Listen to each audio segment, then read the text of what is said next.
Hi, my name is Megan, and I would like to tell you the story about my journey to the past. A short time ago, my family moved into a new home. Well, it wasn't exactly new, but it was very spacious. It might have looked like an old shack with spiderwebs and ghosts in the attic, but my parents and I had an idea of how to make it look great, both inside and outside. Among all the other ideas, we decided to turn our backyard into a beautiful garden. While my parents were working inside the house, I started the gardening project, with the first thing that needed to be done, creating a garden bed. I was so happy to be out there working and dug a few feet into the ground when suddenly my shovel hit something hard. My heart started beating faster with anticipation.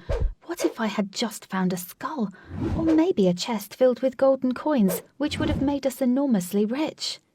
It did actually turn out to be a metal case, but there was no money in there.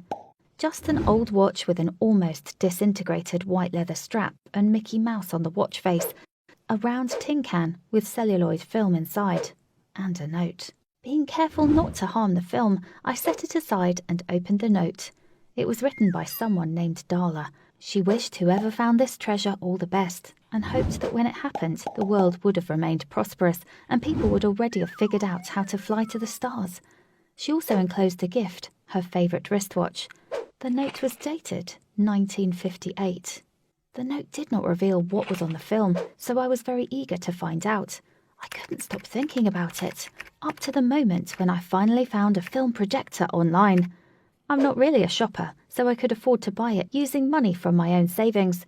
I also spent some time learning how to play an old movie without ruining the film. This whole experience turned out to be an interesting adventure. Finally, I was able to watch the 3-minute movie, which consisted of a few scenes. My house was in a newly built cottage. The view of our street, where I recognised a few young trees, fully grown by now. To my surprise, the street had not really changed over the past 60 years. The cars, though, were totally different. Now, the cars from the film are a rarity, and it felt strange to see them parked by almost every yard. In the last shot was the pretty girl smiling and waving at the camera, with our house in the background. I figured out it must be Darla, and I wanted to know more about her. She must be over 70 years old by now. The first thing I did was ask all the neighbours. Unfortunately, none of them had lived here 60 years ago, so they knew nothing about Darla. Then I went to the city archives. I did not learn much, but I did find a record about the family that lived at my present address in 1958. The last name on there was at least a starting point.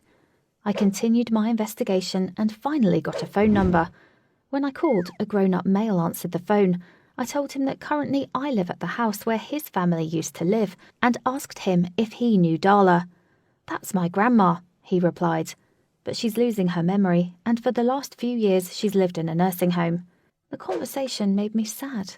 In the film, I saw a young, smiling girl, full of life and energy, and it felt strange to realise that now she has grown old and even lost her memory.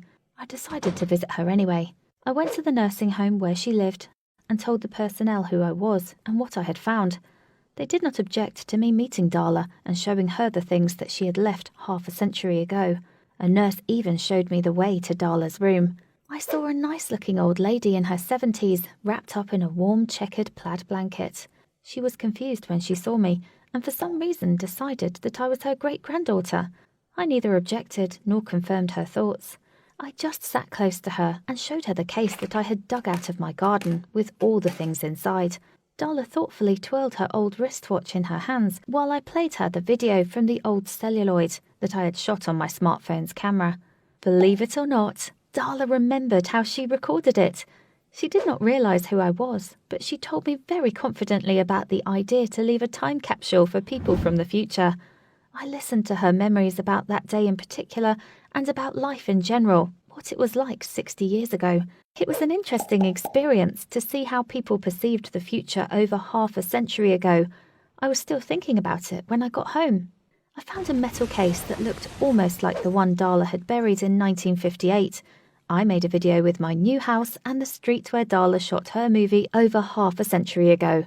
After that, I made a video of myself sitting in front of my notebook, showing that the present world is not confined by only one reality. My video was much longer than Darla's, since, unlike her, I was not limited by the celluloid film length. I copied the video to my flash drive and put it in a can together with my smartwatch.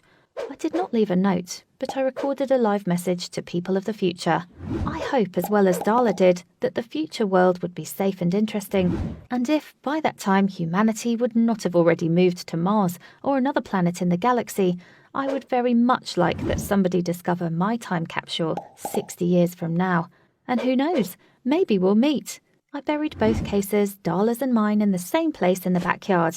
And I think I'll tell Grandma Darla about my capsule in detail when I go visit her next time.